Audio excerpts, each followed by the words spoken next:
देखिए, पिछले वीडियो में हम लोग अभ्यास 2 के प्रश्न नंबर 13 तक सॉल्व किए हैं। अब आज हम लोग प्रारंभ करेंगे प्रश्न 14 से। ये थोड़ा सा बड़ा सवाल है। इसमें कहता है कि दो बिंदु आवेश हैं 1.5 माइक्रोकूलम तथा 2.5 माइक्रोकूलम। ये दोनों हवा में एक दूसरे से 30 सेंटीमीटर की दूरी पर स्थित है। इसमें दो भाग हैं। भाग ए में कहता है कि दोनों को मिलाने वाली रेखा के मध्य बिंदु पर विद्युत विभव और विद्युत क्षेत्र तीव्रता ज्ञात करें। और बी में है दोनों को मिलाने वाली रेखा के लंब समद्विभाजक पर उसके मध्य बिंदु से 10 सेंटीमीटर की दूरी वाली बिंदु पर विद्युत विभव तथा विद्युत क्षेत्र की गणना करें। तो देखिए, प्रश्न 14 का ए है। इसमें मान लो एक आवेश यहाँ पर हो गया, इसको हम Q1 मान लेते हैं 1.5 माइक्रोकूलम, बिंदु ए पर हो गया। एक बी पर मान लिए Q2 बराबर 2.5 माइक्रोकूलम। इन दोनों के बीच की दूरी 30 सेंटीमीटर दी गई है। अब इस रेखा AB के मध्य बिंदु पर विद्युत विभव और विद्युत क्षेत्र तीव्रता निकालनी है। तो मान लो ये मध्य बिंदु हो गई O, तो यहाँ से भी इस बिंदु की दूरी जो है 15 सेंटीमीटर और यहाँ से भी इसकी दूरी 15 सेंटीमीटर। तो इस दोनों आवेश के लिए इस बिंदु O की दूरी जो R है वो 15 सेंटीमीटर यानी 15 गुना 10 के पावर -2 मीटर। अब इस बिंदु O पर हम लोग पहले विभव निकालेंगे। तो बिंदु O पर विद्युत विभव V बराबर, तो दोनों के कारण विभव निकाल कर जोड़ना होगा यानी V1 प्लस V2। तो इसके कारण 1/4 पाई एप्सिलॉन 0 सूत्र होता है Q/R। तो Q1 के जगह पर 1.5 गुना 10 के पावर -6, R के जगह पर 15 गुना 10 के पावर -2। फिर इसके कारण सूत्र वही 1/4 पाई एप्सिलॉन 0 Q2। तो 2.5 गुना 10 के पावर -6, R वही है 15 गुना 10 के पावर -2। अब इसी को हल कर देना है। तो 1/4 पाई एप्सिलॉन 0 दोनों में कॉमन होगा और इसका मान आप जानते हैं 9 गुना 10 के पावर 9। 10 के पावर -6 भी दोनों में कॉमन हो गया, बटा में 15 गुना 10 के पावर -2। तो यहाँ बच गया 1.5, यहाँ 2.5। देखो ये 9 है, -2 ऊपर जाएगा तो +11, 11 में से ये -6 खत्म हो गया तो बच गया 5। तो 9 गुना 10 के पावर 5, 1.5 और 2.5 4 हो गया, बटा में 15। 3 से ही कट गया, ये 5 हो गया। 12, 4 गुना 3 बटा 5, 10 के पावर 5। तो 5 दूनी 10, 5 का 20। तो इन दोनों आवेश को मिलाने वाली रेखा के मध्य बिंदु पर विभव का मान निकल गया 2.4 गुना 10 के पावर 5 वोल्ट। अब हम लोगों को निकालनी है विद्युत क्षेत्र तीव्रता। ये तो समझ गए। अब देखो, इस आवेश के कारण O पर विद्युत क्षेत्र की दिशा O से किधर होगी? B की ओर। इसको हमने E1 मान लिया। इस आवेश के कारण O पर विद्युत क्षेत्र की दिशा होगी O से A की ओर E2। अब दोनों विद्युत क्षेत्र की दिशा एक दूसरे के विपरीत है। तो जब भी दो सदिश की दिशा एक दूसरे के विपरीत होती है तो इसका परिणामी इन दोनों के अंतर के बराबर होता है। हम लोग कई बार इस गणना कर चुके हैं। तो जो भी विद्युत क्षेत्र बड़ा है उसमें छोटा वाले से क्या करते हैं? घटा देते हैं। तो देखिए,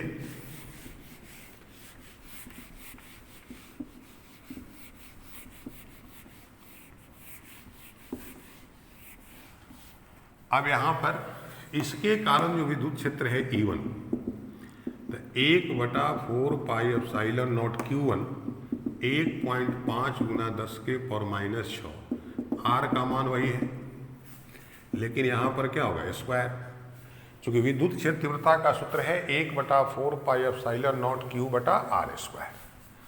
इसी प्रकार से इसके कारण तो E2 बराबर 1/4 पाई एप्सिलॉन 2.5 गुना 10 के पावर -6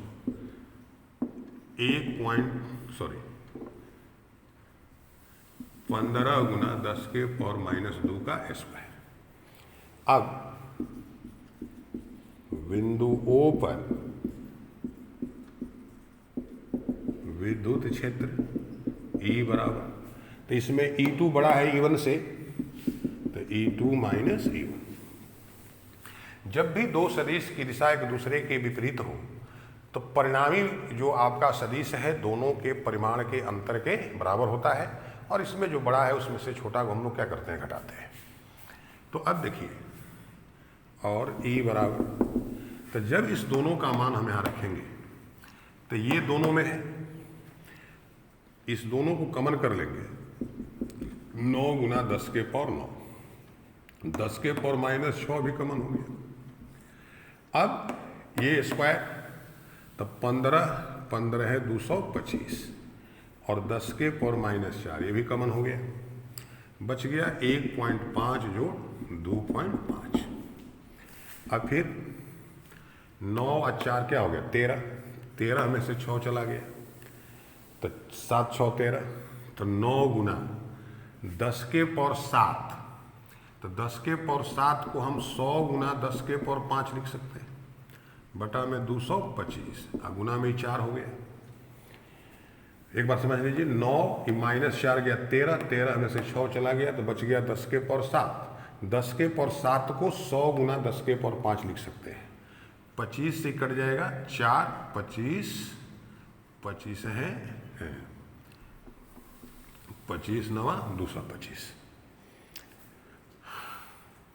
कट गया, तो 4 गुना 4 क्या हो गया 16 गुना 10 के पावर 5,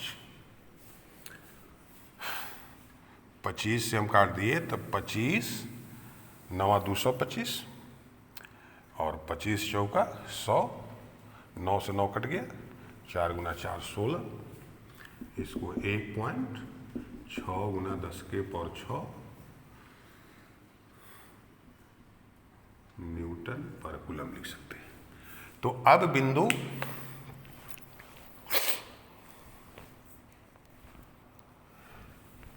O पर विद्युत विभव भी निकल गया, विद्युत क्षेत्र तीव्रता भी निकल गई। अब इसके बाद दूसरा जो इसका पार्ट है,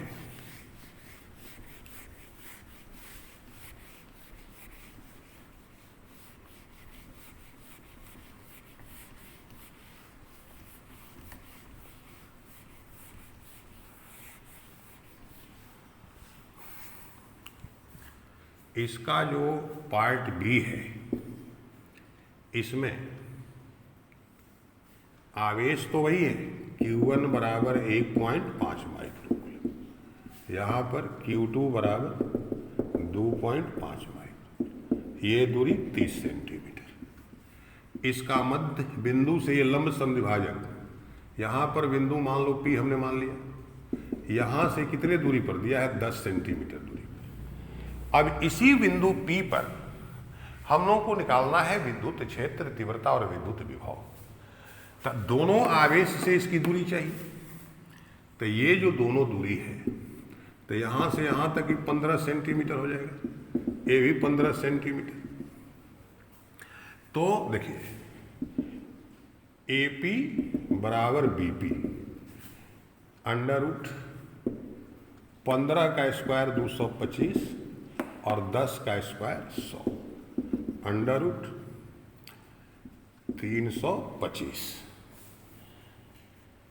इतना ही सेंटीमीटर हो गया।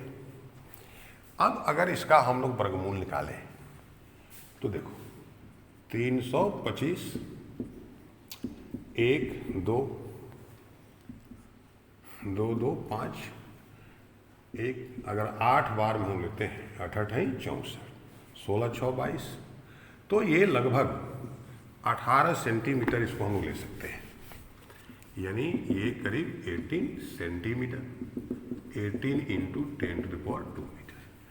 तो दोनों आवेश से बिंदु P की दूरी निकल गई। अब पहले हम लोग विभव निकालते हैं।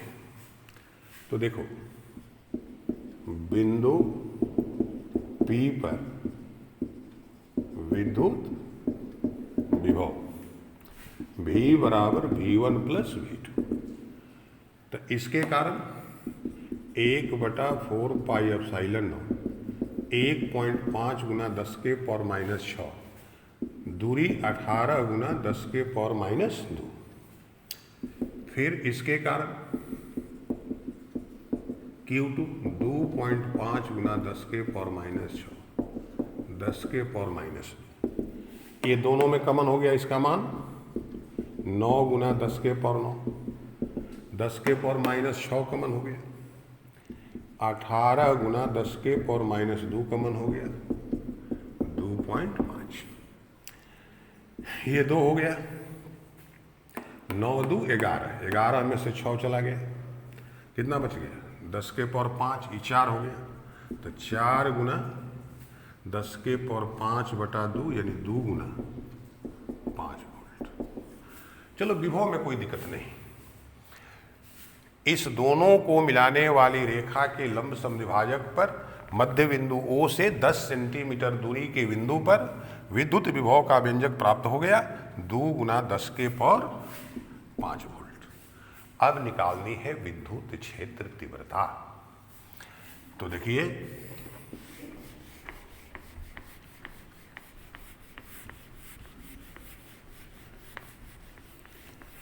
अब इस आवेश के कारण विद्युत क्षेत्र तीव्रता E1 दिशा इधर होगी, कहिए क्यों इधर होगी? तो जहां पर विद्युत क्षेत्र तीव्रता निकालनी है, पहले भी बताए हैं हम लोग परीक्षण आवेश की कल्पना करते हैं, और परीक्षण आवेश कैसा होता है? धन आवेश होता है। तो इस आवेश Q1 के कारण यहाँ का धन आवेश पर प्रतिकर्षण बल दिशा E1 हो गई, इसके कारण इधर हो जाएगा E2। अब इस E1 और E2 का तो मान हम लोग निकाल लेंगे, लेकिन इस E1 E2 के कारण जो परिणामी विद्युत क्षेत्र निकालना होगा, तो दो सदिशों का परिणामी निकालने के लिए उनके बीच का कोण मालूम होना आवश्यक है। अब इसको हम लोग मान लेंगे थीटा, ये भी कोण सदिशाभिमुखी का हो जाएगा थीटा। तो देखिए पहले E1 तो 1/4 pi epsilon not 1.5 Guna 10⁻⁻⁶ R square. तो इसका अगर स्क्वायर हम लोग करते हैं तो रूट हट जाएगा 325 गुना 10⁻⁴। अब देखिए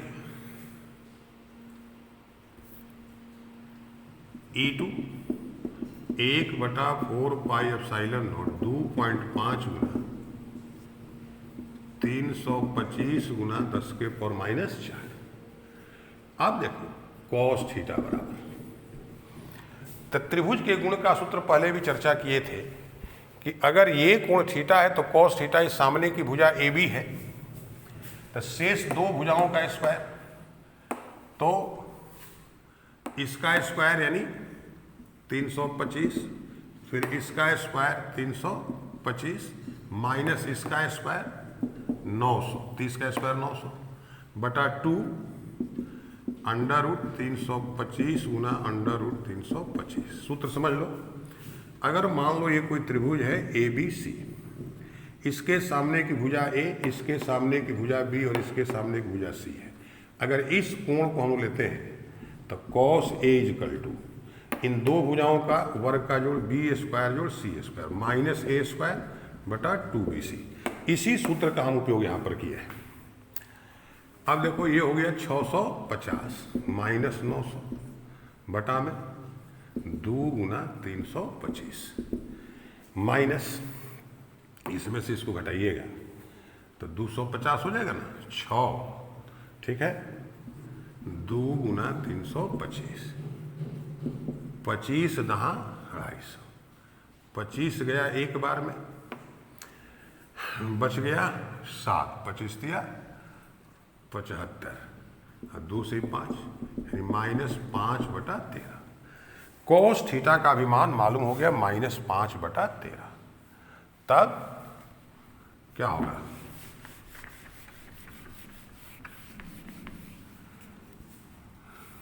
बिंदु P पर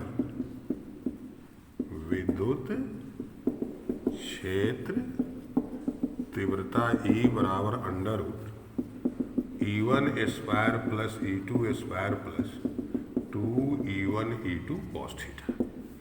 अब देखो E1 का स्क्वायर, E2 का स्क्वायर और 2E1 इंटू E2 मान रखेंगे तो इसमें भी इसका स्क्वायर होगा, इसमें भी इसका स्क्वायर होगा और यहाँ भी इस दोनों का स्क्वायर होगा।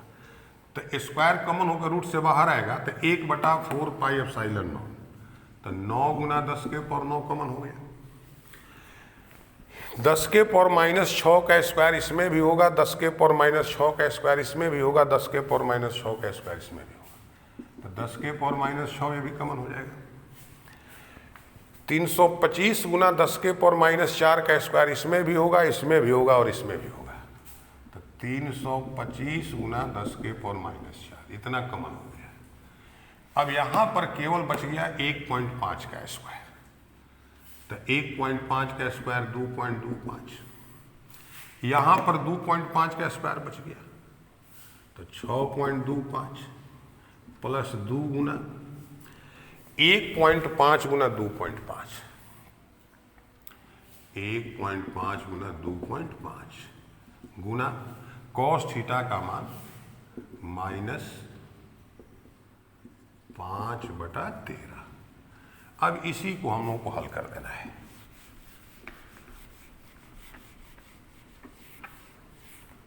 तो देखो E बराबर 9 × 4 13, 13 में से 6 चला गया, बच गया 7। तो 9 गुना 100 गुना 10 के पावर 5/325 अंडर रूट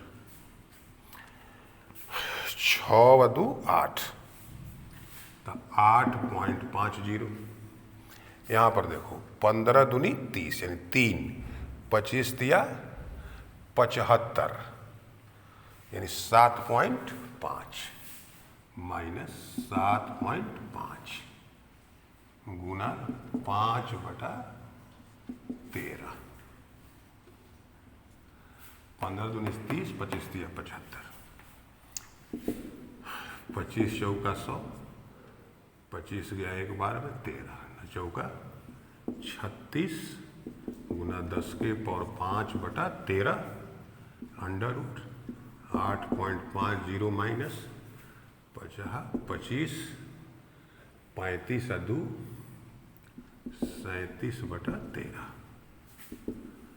36 गुना 10 के पावर 5/13 अंडर रूट 8.50 माइनस 13 दूनी 26, बच गया 11, 115 करीब करीब 13 9 17, 36 गुना 10 के पावर 5/13 अंडर रूट 0, 15 में से 9 चला गया 6, 7 में से 2 चला गया 5। अब इसका वर्गमूल निकाल के गुना कर लीजिए, न्यूटन प्रति कूलम। इतना हल आप कर सकते हैं। तो इस प्रकार से इस बिंदु पर विद्युत क्षेत्र तीव्रता भी निकल गई, विद्युत विभव निकल गया। अब इससे कड़ा सवाल जो है इस चैप्टर में नहीं आ सकता है। तो इस प्रकार से प्रश्न 14 आपका हो गया। प्रश्न 15 है, एक R1 तथा R2 त्रिज्या का गोलीय सेल है। इसमें R1 आंतरिक त्रिज्या और R2 बाह्य त्रिज्या है। उस पर जो है चार्ज कैपिटल Q है। ए में कहता है कि अगर उस सेल के केंद्र पर एक छोटा चार्ज Q रख दिया गया है तो कहता है कि उसके इनर और आउटर सरफेस पर सरफेस चार्ज डेंसिटी क्या होगी।